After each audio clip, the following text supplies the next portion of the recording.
얘들아, 일시정지하고 이거 적고 와요. 다 적었나요? 적으면서 뭔가 추가된 게 있었는데 맞아. 4번 제안 이게 없었는데 오늘 공부할 때. 그치? 선생님이 왜 4번 제안을 추가했냐면요. 이유 좀 들어볼래? 제안하는 글을 쓸 때 마지막에 한 번 더 나의 제안을 얘기해주면 읽는 이가 다시 한번 아 맞아 이 사람이 이것을 제안하고 있었지? 라고 되새길 수도 있고 아 이 사람이 이만큼 다시 한번 또 얘기할 만큼 이 이야기를 하고 싶었구나 라고 느끼기 때문에 더욱 설득력 있는 글이 됩니다. 그래서 4번 제안 다시 한번 얘기해주기 추가했어요. 그리고 여기서 어려운 내용 없었죠? 다 알고 있는데 아마 한 가지 표현이나 두 가지 표현만 알고 있을 것 같아서 다양하게 알면 좋을 것 같아 이렇게 제시했습니다. 내일 국어 시간에는 뭐 할 거냐면 짜잔! 제안하는 글을 누구에게 쓸 거니에 대해서 깊이 고민해보고 와야 돼요. 왜냐하면요.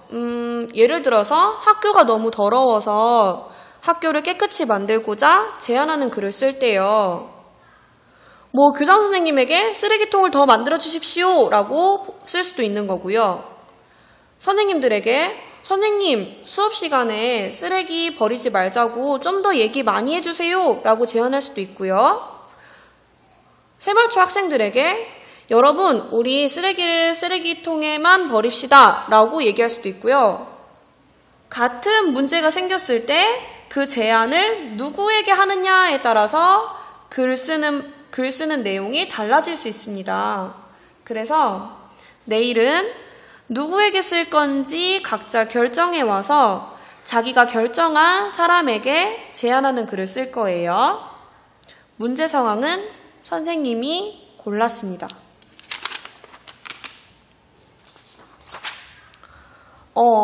아마 지난 금요일인가 토요일 날 있었던 일일 거예요.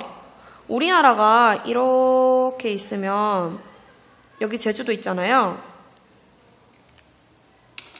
돌고래호라는 배가 이쯤에서 여기로 이렇게 가다가 어떤 이유에서인지 정확히 밝혀지지 않았지만 배 한 척이 침몰했습니다. 이 배는요, 세월호보다는 훨씬 작고요. 통통배보다는 큰 배예요. 사람이 몇 명 정도 타고 있었냐면 약 20명. 지금까지 찾은 살아있는 사람은 생존자라고 표현할게요. 생존자 3명. 그 다음 사망자가 10명. 그러니까 시체가 발견된 게 10명입니다. 그 다음 나머지는 실종자예요. 정확히 몇 명인지 몰라요.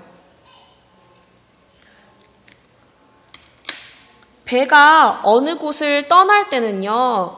그 떠나는 출발지에서 해양경찰에게 신고를 해야 됩니다. 저희 배 돌고래호가 지금 누구 태우고 출발합니다 라고 신고를 해야 되는데 그 신고를 하고 가긴 했대요. 근데 이 생존자 3명 중에서 그때 그 신고하지 않은 사람이 타고 있었대요. 그래서 정확히 누가 탔는지 몇 명이 탔는지 모른다고 하네요.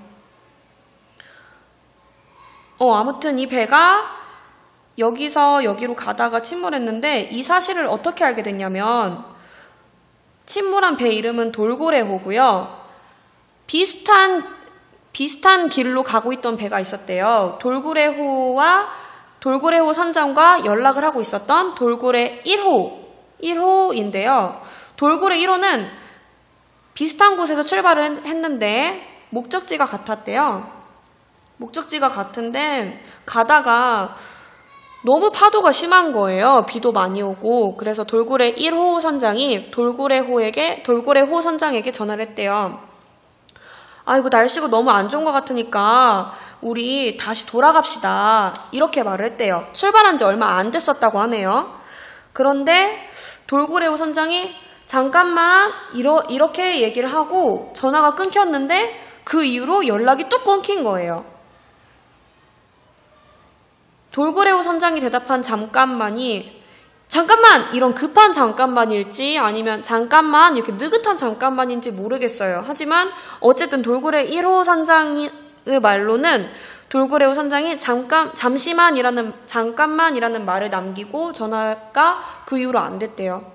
다행히 돌고래 1호는 다시 여기 출발지로 돌아왔는데요. 돌고래호는 다음날 새벽에 어부가 발견을 했습니다.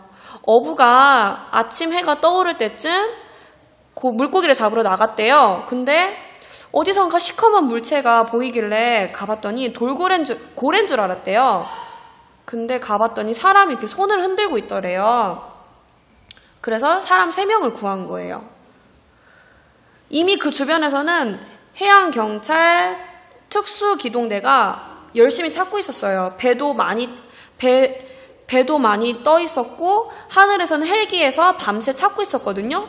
근데 정작 이 배를 찾은 건 지나가던 어부의 그냥 작은 배였대요. 얘들아, 우리 차에는 내비게이션이라는 게 있잖아. 그런 것처럼 배에도 길을 알려주는 그런 게 있대. 근데 세월호 사건 이후에 정확한 명칭은 모르겠는데요. V패스인가? 그러니까 모든 배에 이걸 달아줬대요. 그래서 해양경찰에서 전국에 있는 모든 배가 어디쯤 가고 있는지 알 수 있는 그런 내비게이션과 같은 역할을 하는 건데, 생존자들의 말에 의하면 돌고래호 선장도 우리 배에는 이게 있기 때문에 해경이 바로 알고 우리 구하러 올 거예요 라고 이렇게 안정을 시켰대요. 배가 완전 뒤집혔는데 그 뒤집힌 상태에서 배 위에서 그 뒤집힌 이만큼 나왔겠지, 배가 물결 위로. 이 배 위에서 사람들이 이렇게 한 10명 정도, 나머지는 이미 물에 빠져버렸고요. 한 10명 정도 배 위에서 구조되기를 기다렸대요. 근데 계속 파도가 치고 그러니까 배에서 떨어진 사람을 구하려다 선장도 같이 떨어지고 그랬대요. 결국 남은 건 3명인데요. 우리가 세월호 사건에 이어서 또 이런 일이 벌어지게 됐는데, 우리가 한번 우리의 안전을 위해서 제안하는 글쓰기를 써볼 거예요.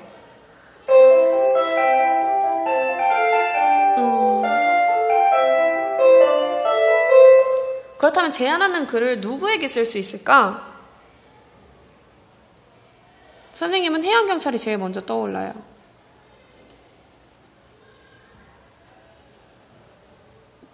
또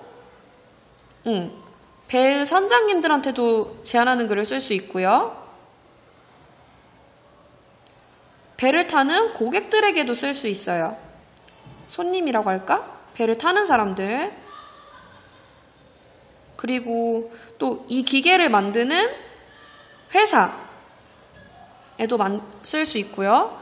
또 선생님 이거밖에 생각이 안 나는데 너희가 부모님이랑 한번 얘기해보면서 더 추가해 보도록 해요.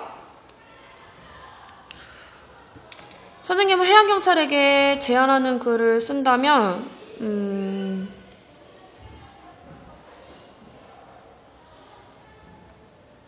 뭐라고 쓸 수 있을까? 해양경찰에게는 뭐라고 해야 될지 모르겠어요. 선장한테 하고 싶은 말은 있어요. 지금 이런 일이 벌어졌는데 선장이 보기에 만약에 날씨가 진짜 안 좋으면 아무리 고객들이 가자고 해도 선장이 반대할 수 있는 그런 판단력이 있었으면 좋겠어요. 그리고 만약에 고객들, 배를 이용하는 손님들에게 쓴다면 날씨가 안 좋다면 선장과 충분히 얘기한 후에 배를 출발을 할지 말지 같이 결정하는, 그러니까 아무리 자기가 고객이고 손님이어도 갑시다 이러지 말고 그때 환경에 맞게 좀 날씨가 안 좋으면 다음에 갑시다, 좀 이따 갑시다 라고 할 수 있었으면 좋겠어요. 또 이거 만드는 회사. 왜 배가 침몰했는데 침몰한 이후로는 이 신호가 안 잡혔다고 하더라고요. 왜 배가 침몰하면 이게 안 잡히게 만들었을까요? 배가 침몰해도 이게 떴으면 해양경찰이 금방 찾았을 텐데 배가 침몰하니까 이게 신호가 안 잡혀서 해양경찰이 어쩔 수 없이 그냥 망망대해를 이렇게 다니면서 찾은 거예요. 그래서 선생님은 이 회사에 배가 침몰해도 이 신호가 갈 수 있게 만들어 달라고 제안하고 싶어요. 너희는 누구에게 제안하는 글을 쓰고 싶은지 결정하고요. 어떻게 제안할 것인지, 그 까닭은 무엇인지 간단하게 적어 옵니다. 내일 학교에서 제안하는 글을 쓸 거예요.